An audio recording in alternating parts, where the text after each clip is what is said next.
where best friends and next-door neighbors, Willow and Lillian, spill the tea on murder, mysteries, and other things that go bump in the night. So get your favorite teacup ready, and let's get into it.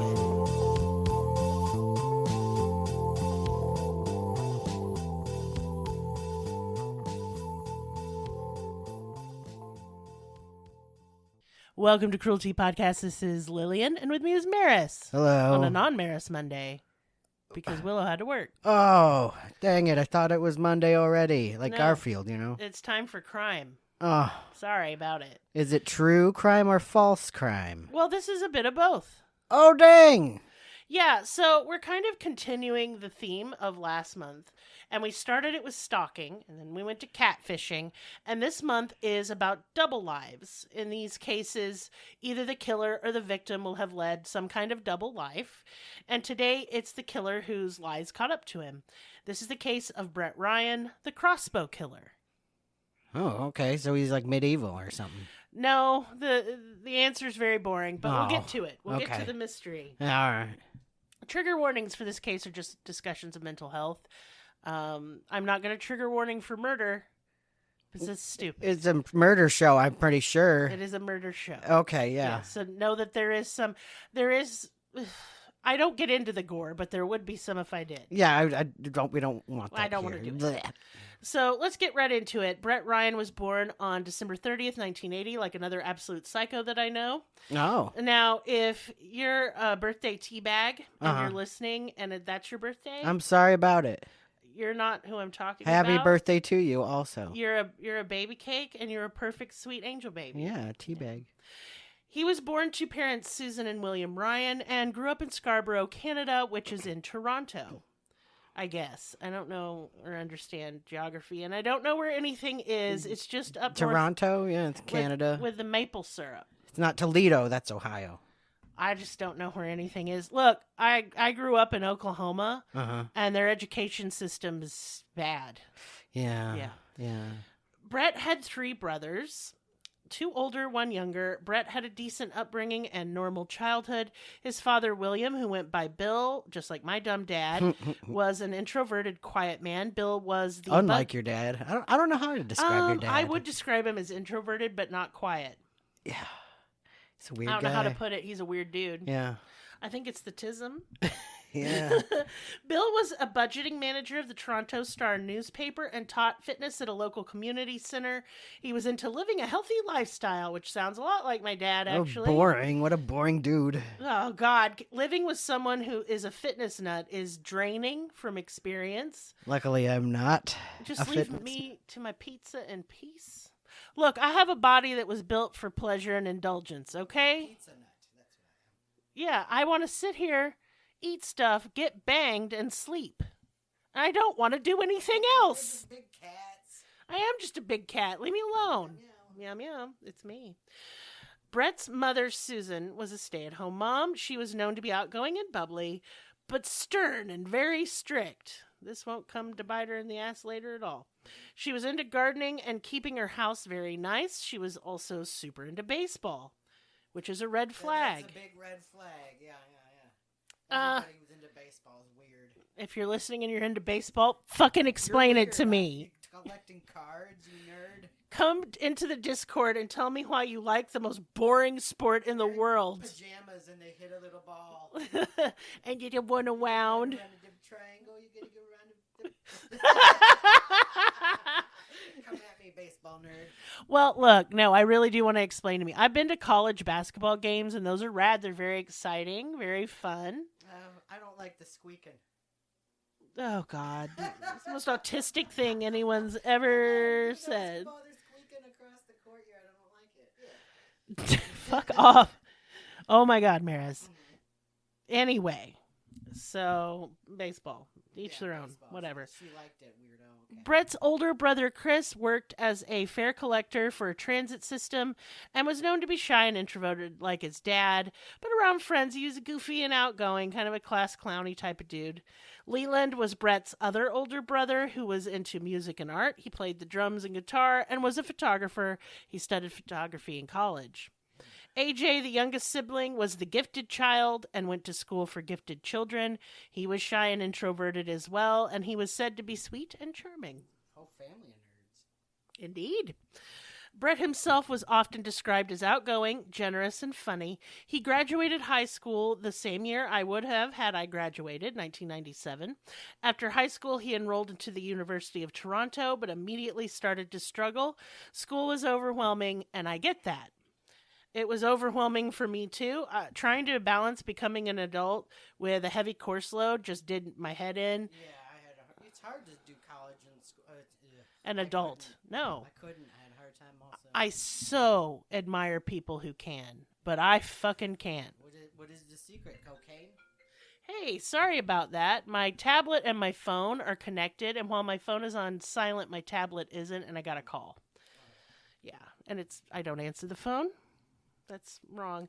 In the couple years after high school, Brett went through 2 rough breakups, and his grades were really suffering in college, so he dropped out as a result. He watched his friends go to college, get married, have kids, start their lives, while his summer job as a house painter turned into his full-time regular job. And he felt pretty listless and left behind, which I do also understand.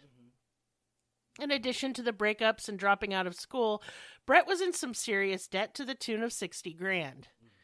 Now, he had no way of paying this off, and as a result of his failures and disappointments, Brett became pretty depressed. But he didn't want to admit to failing or that he was struggling and needed help. Brett didn't want anyone's pity. He wanted to be seen as a strong, happy-go-lucky guy. Brett needed to make some quick cash to pay off those debts and get his life in order.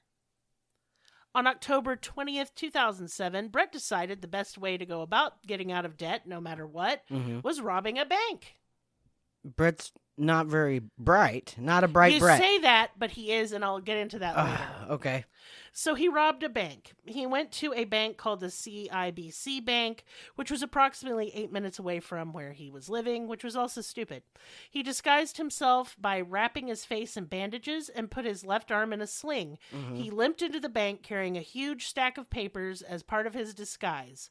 When he got up to the counter, he slipped slipped the teller a note saying he had a gun and he wanted $2,000. Right. Which is not a very huge amount to bank rob. The teller did as he instructed, but when he got the money, it was only $1,115. But like he's in a hurry. So Yeah, like who cares then? So Brett took what he got and ran, and he didn't get caught.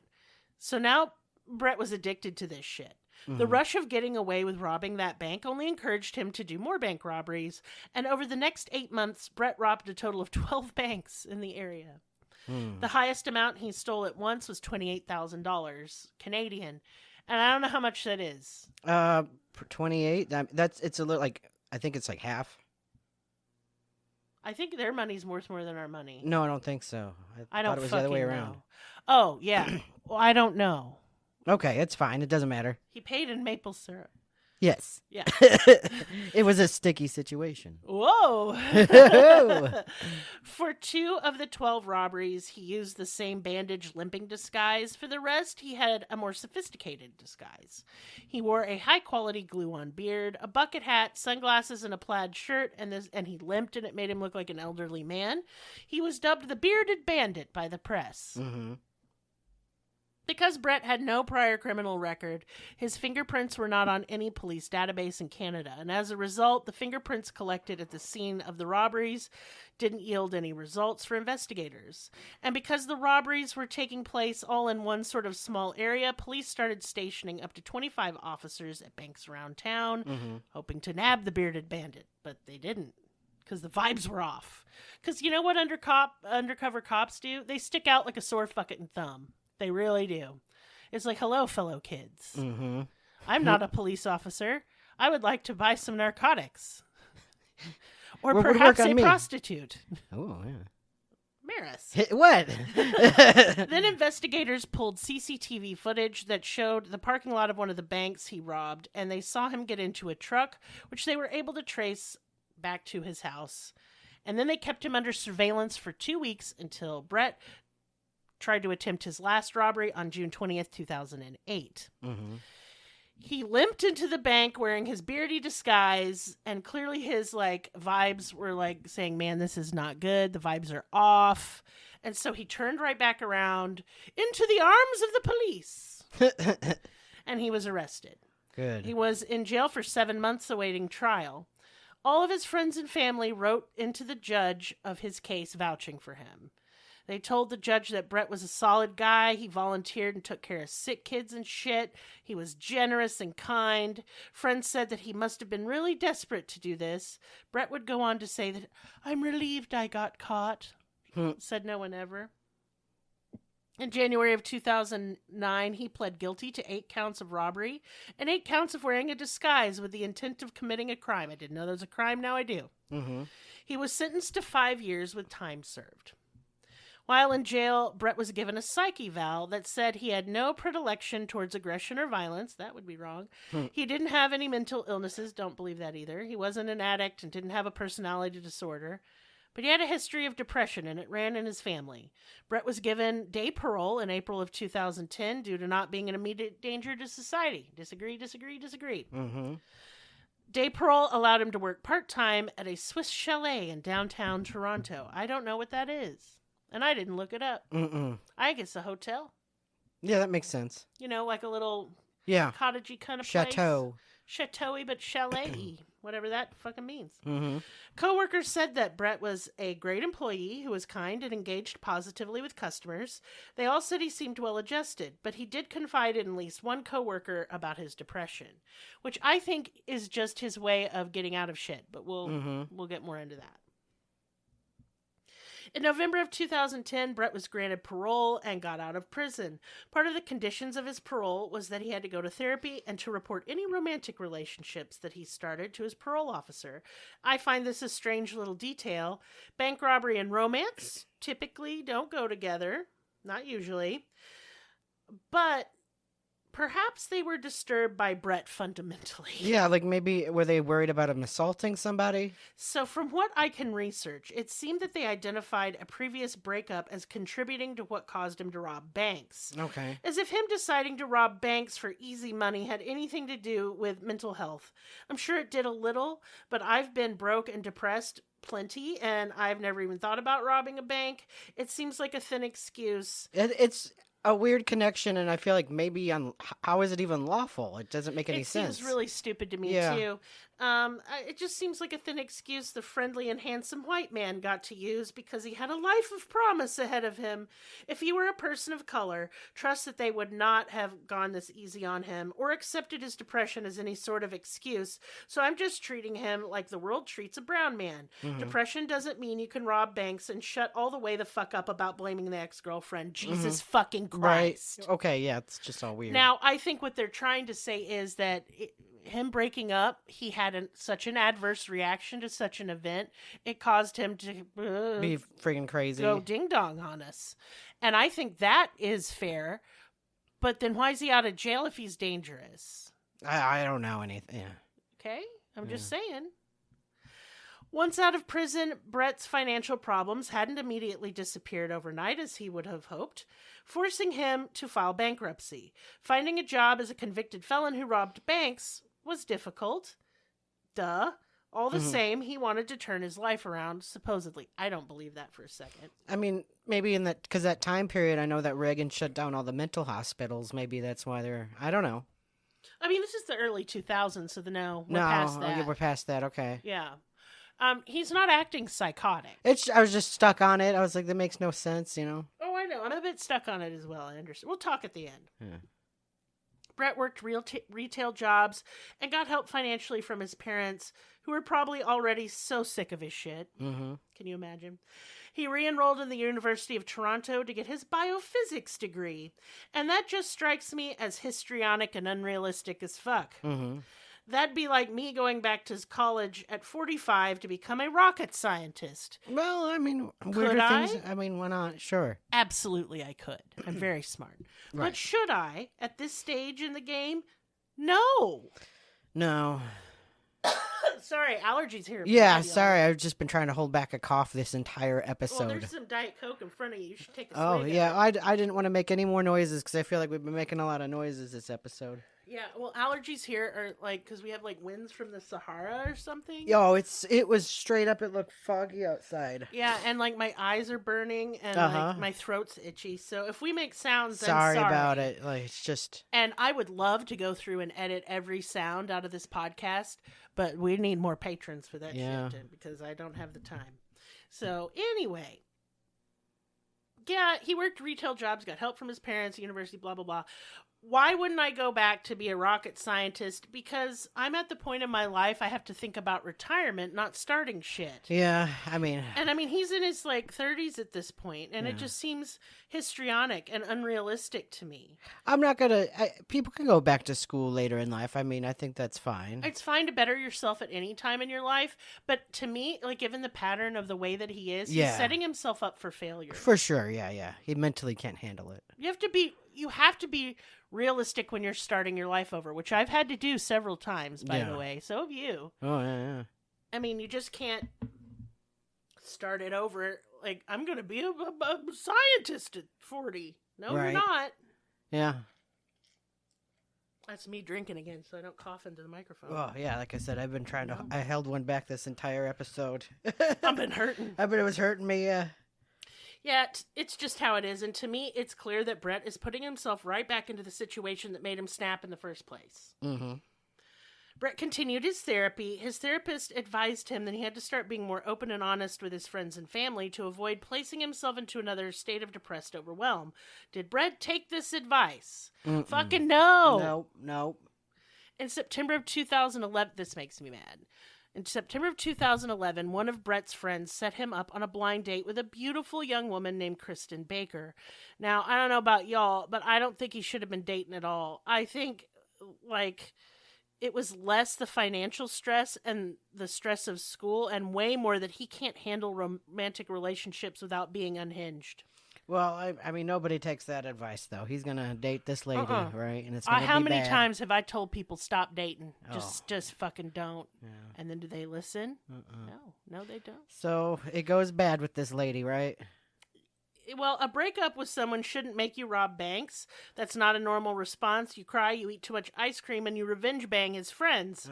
That's the answer, for me anyway. Yeah. Kristen was a successful health and wellness professional and owned a waterfront condo in Toronto.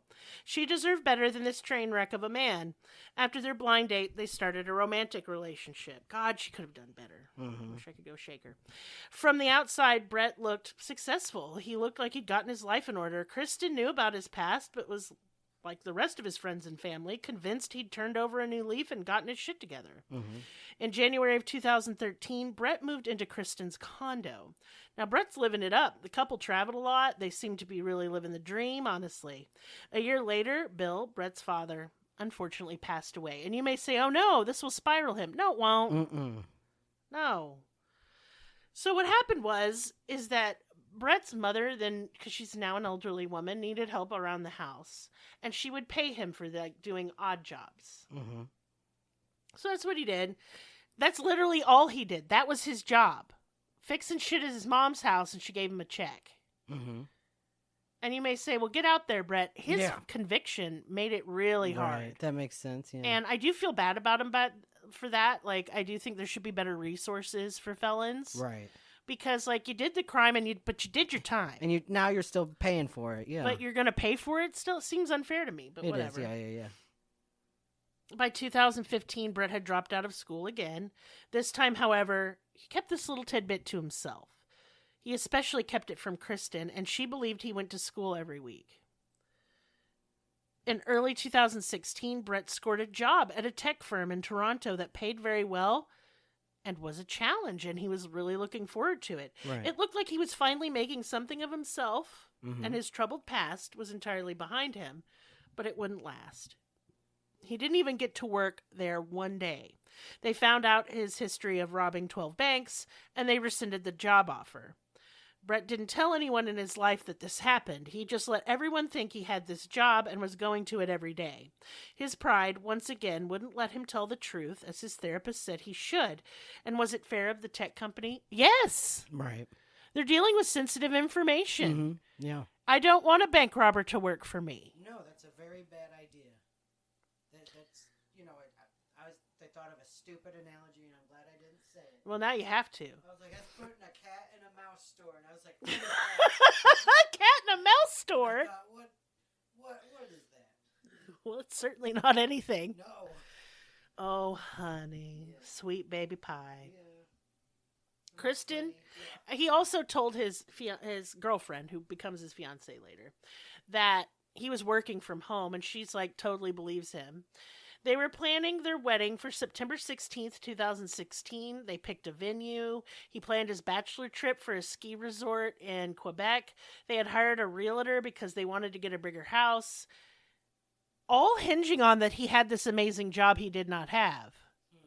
So just screwing her over so hard financially. Well, Brett couldn't keep up the illusion without money coming in, so he started doing more and more odd jobs for his mother, but it just wasn't adding up to the amount he needed. He was struggling with debt again. Meanwhile, he was still going to therapy, and once more his therapist told him, be honest. So Brett tried this out with his mother, and he told her everything. Now, when he was done with his tale of self-pitying woe, he asked his mother for more financial help until he actually could find a job. But Susan was pissed that he lied to her. She wasn't okay with helping him live a lie and pull the wool over Kristen's eyes. She liked Kristen. Right. Susan said, not only am I not going to give you any goddamn money, but either you tell her the truth or I'm gonna. Yeah, get her. He said, if you tell her, I will then start giving you guys money to help you out so you can get married and have your life and everything. Right, okay. It's too nice, but whatever. Oh, yeah, she should kill him, but she didn't, obviously. Now, Brett couldn't tolerate that. He knew that if he told Kristen he dropped out of school and didn't have a job, she would leave him. Because, well, obviously. To Brett, it seemed like he was losing everything, even though he didn't have anything. Everything that made him feel proud of himself, and it was unacceptable. Brett was willing to do anything to keep his double life secret from his soon-to-be wife. Now, as a felon, Brett wasn't allowed to own firearms, so he bought a crossbow instead. Oh, no. It didn't require a permit, you just had to be over 18. It was a light, cheap crossbow that he bought at a second-hand shop with cash so that he wouldn't leave a paper trail. This is where he starts doing what I call smart shit. I mean, no, it's not smart. Well, you'll see what I mean in a minute. Okay. I mean, he's probably going to hurt somebody with it. Oh, yeah, he hurts So a lot. that's He not hurts a smart. lot of people It's with not it. Smart. Really not smart. During this time, he's planning to do something horrible. Brett was renovating his mother's kitchen along with his brothers so that the garage was like filled with construction debris and supplies. He hid the crossbow here because he didn't think anyone would dig through all that shit to find it, and of course they didn't. On the morning of August 5th, 2016, Kristen and Brett got ready for work. Kristen left for work at 7:30 a.m., and Brett got ready for his job of doing nothing. This was the only... At Starbucks or whatever. No, he pretended to work from home. Okay. And he had decided this was the day that he was going to confront his mother. Now, according to trial documents, he said he didn't mean to kill her, but no one believes You that. don't accidentally crossbow somebody to No. death. He created an alibi, though. And this is where he was smart. And if he had applied any of this energy, focus, and creativity on the rest of his life, he wouldn't have needed to do all of this. He opened up his laptop and propped it against the wall with 2 5-pound weights. Then he duct taped a wooden spoon to one of those like oscillating desk fans so that the spoon would periodically touch the laptop's keyboard, making it look like someone was using it even if no one was home to do so. Then he plugged the desk fan's cord into a digital timer so that when it was activated, the fan would come on and the spoon would touch the keyboard and make it look more random. He did the same thing to 2 more fans plugged into digital timers. And, golly, okay, so these fans had styluses on them. Okay. And then taped to some boards was a phone and a like an iPad. So he's making the fans him. Yes. They're hands. Yeah. And so with the timers, they'll periodically tap the screen, and they would have sent out pre-typed text messages That's crazy. to make it look like he was actively there and using these things. And the Making text, a fan a whole robot. I said, he made a, like, I don't know. Like, I just feel like if he had applied all of this. It's like a Pee Wee Herman. Like, I know it's an old reference, but like. Oh, yeah. Like the Rube Goldberg machine. Oh my God, I said that. I said, but hey, go off, you mousetrap Rube Goldberg device making king. Wow, it's crazy though. It is. Yeah. Yeah, I just. So one of the messages he sent to a friend saying, thank you for the real estate tip. And there was another one about a home repair. So they didn't even seem suspicious messages. You know what I mean? He gave this a lot of thought. It just would look like he's sending texts, playing on his phone and tablet, and working on his computer. Just a bunch of fan automatons. It's just crazy. After setting up his mousetrap-like device, he packed a bag with a wig and some clothes. Brett also knew he had to leave without being seen, so he went out like 14 flights of stairs down the back of the condo and down an alley, and he had already mapped out where the security cameras were back there. Yeah. So he avoided all of them and was not seen leaving the condo. Wow. Yeah. He then took a train, and then it got off, and it was about a 10-minute walk to his mother's house. He arrived there at about 10 a.m. that morning. Susan was home with a cold. At first, Brett tried to cajole and beg his mother not to tell Kristen. Susan wasn't having it, and this became a really heated, terrible argument. She was not going to stand by while he lied to his wife-to-be. The argument got so intense that Susan called Brett's older brother, Chris. She asked him to come over and help her with Brett. And I know this happened, there's records, but Leland lived at home. Why didn't she just holler Leland? Maybe he wasn't home at the time? He was. Okay, I don't either. Weird to me. Brett went into the garage to get his crossbow, convinced that he could just not talk his mother out of telling Kristen. He didn't count on his mother literally following right behind him and still having the argument. Yeah. Now, if you're going to kill someone with a crossbow and it's not loaded ahead of time, that's not going to work out. You can flee in the time it takes to load a crossbow. And he knew that. So he took the bolt, and that's the arrow. Yeah. And he stabbed her in the face and the ear with it. No. Oh, that's awful. Yeah. And then he managed, because now she's dazed, obviously, he managed to get her down on the ground of the garage, and they are struggling. He found a piece of yellow rope, and he strangled her to death. And then he knew his brother Chris would be there any minute because his mother had just called him. So then he loaded up the crossbow and hid Okay. in the house, waiting for his brother to go into the garage. He came up behind him, shot him in the neck at point blank range, and he died instantly. Brett stacked Chris's body on Susan's. He covered them with a tarp, and he had planned on donning like new clothes and a disguise and fleeing, but before he could, his younger brother AJ arrived at the house. He left the garage armed with a crossbow bolt and came through the back door and attacked AJ. He stabbed him with the bolt in the neck. AJ was able to get away from him and ran into the driveway where he collapsed. Leland, Brett's older brother, was actually at the house and napping there in his room. Many of them, yeah. The attack on AJ woke him up, so he ran outside and saw AJ laying in the driveway covered in blood, and of course he ran back inside to call the police because he didn't know what the fuck was happening. Right. He didn't think his brother was killing everybody. Yeah, right? His brother's on a rampage. Well, the minute he get back in the house, Yeah. Brett attacked Leland and a struggle ensued. Okay. And it was a crazy fight that tore through the whole fucking house, and there is blood because Leland gets injured and there's blood spraying everywhere. That's crazy. It is wrecking everything.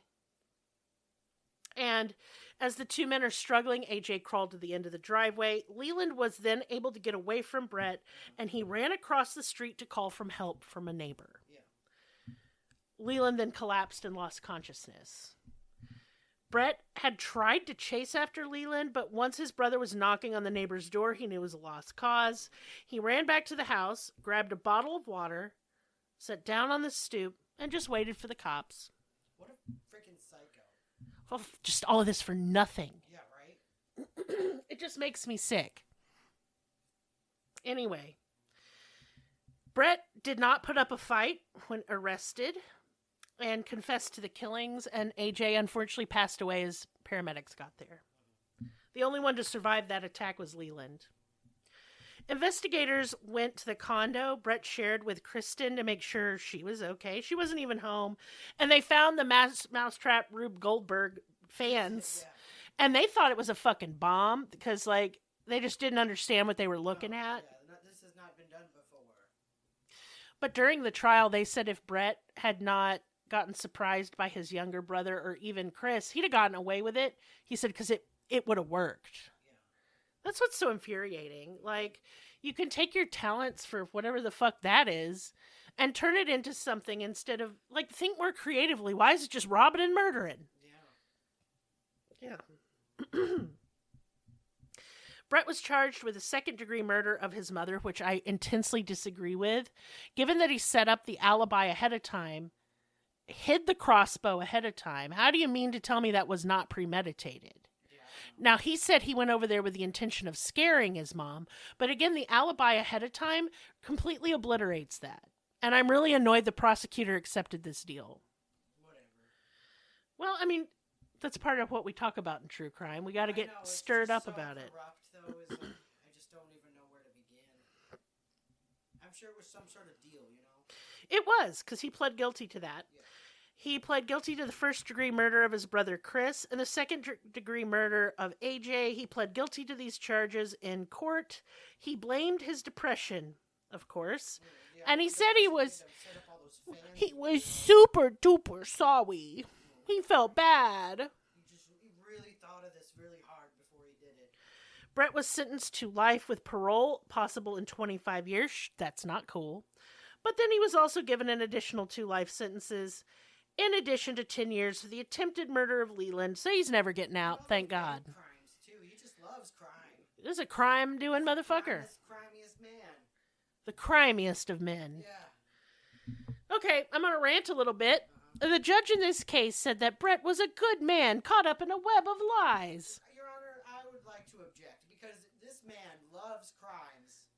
I would posit that Brett is a shithead and made all of his problems worse by being a dishonest, craven shithead.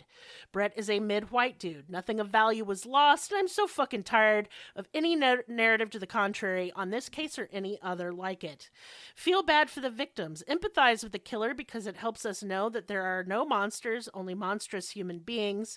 This pathetic man didn't need a second chance. He needed a kick in the ass, and I hope he gets it, never sets foot on free soil again. Haktua, I say! Wow. But not the sexy spitting, the disrespectful spitting. Yes. Good day, sir. Good day. Spitting is gross. Use flavored lube. But, I mean, seriously, Your Honor, like, he started off robbing banks. Yeah. And when that went bad, he started murdering. Where is... He just loves to crime. He loves to crime. Mm-hmm. Well, that's our case. Join our Patreon. Listen to our other podcast, Reality. I'm cutting this business time short because I actually have other things to fucking do. Oh, dang. So until next time, goodbye.